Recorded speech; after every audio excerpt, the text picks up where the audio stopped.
سلام رفقا، امروز قراره بریم سراغ 20 تا از عجیب ترین گل های فوتبال، گل هایی که انگار توپ خودش دوست داشته بره توی دروازه. بعضیاشون شانسی هم، بعضیاشون با مهارت زده شدن و بعضیاشون عجیبن، ولی همشون یه وجه مشترک دارن، اینه که هیچکس باورشون نمیشد که این توپا گل بشن. با ما همراه باشید.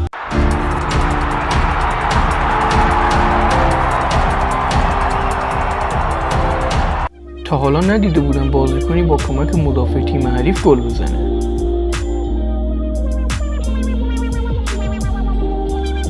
حتی اسطوره ها هم بعضی وقتا شانسی گل میزنن.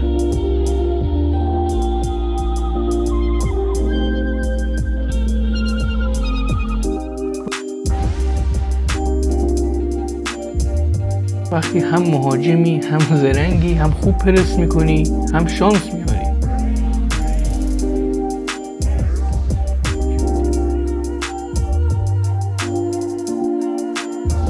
این بار مدافع از مهاجم تیم حریف کمک میگیره که به خودشون گل بزنه.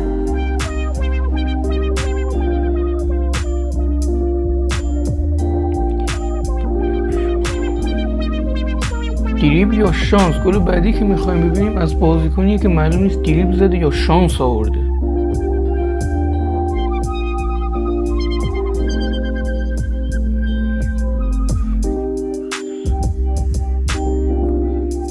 وقتی با دروازه‌بان تک به تک میشی و هزار تا فکر میاد تو سرت که چجوری گل بزنی، اما خدا هم میخواد آبروتو ببره، هم باعث شه که گل بزنی.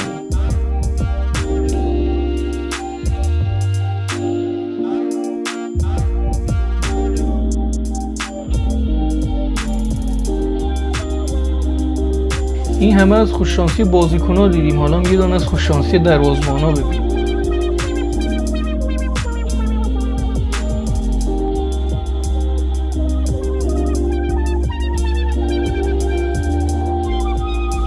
یکی گل نیست ولی یه دریبلیه که شانسی یه دریبل زیبا شده.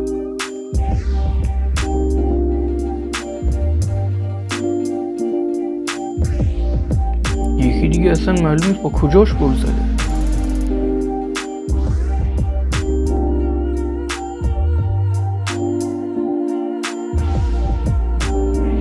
این بار میریم حماسه از لوکا مودریچ، بازیکن رئال مادرید ببینیم.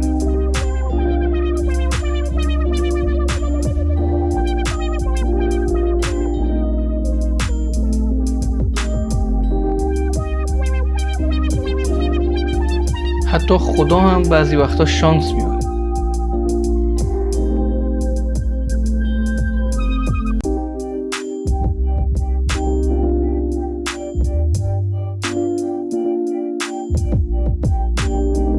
وقتی سه نفر با هم شانسشون رو میذارن رو هم و یه جو اتفاقی میفته.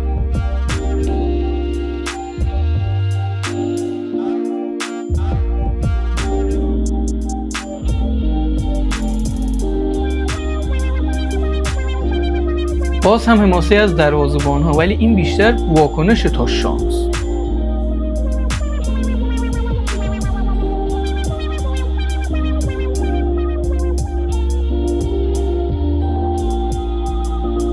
خیلی بده تو بازی به این مهمی بد شانسی بیاری.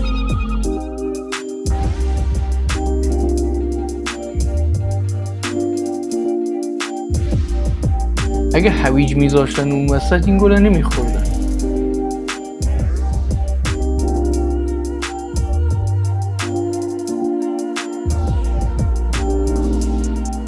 جالبه، یکی دیگه دردشو میکشه ولی یکی دیگه گل میزنه.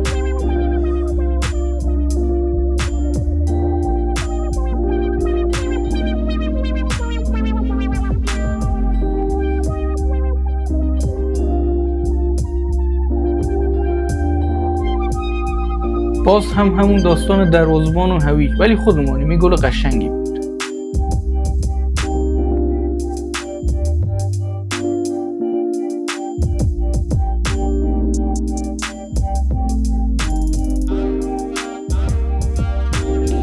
وقتی هم تو صف زیبایی بودی هم تو صف شانس و هر دوتاش هم گیرت آمده.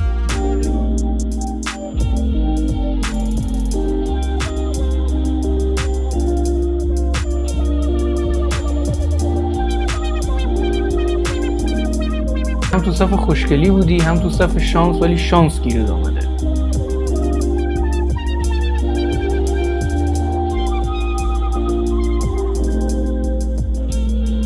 خب رفقا، اینم از شانسی ترین گل های فوتبال. کدومشون براتون جالب تر یا عجیب تر بود؟ تو کامنت ها بگین. اگه دوست داشتین لایک و سابسکرایب یادتون نره. قراره کلی ویدیو خفن بذاریم.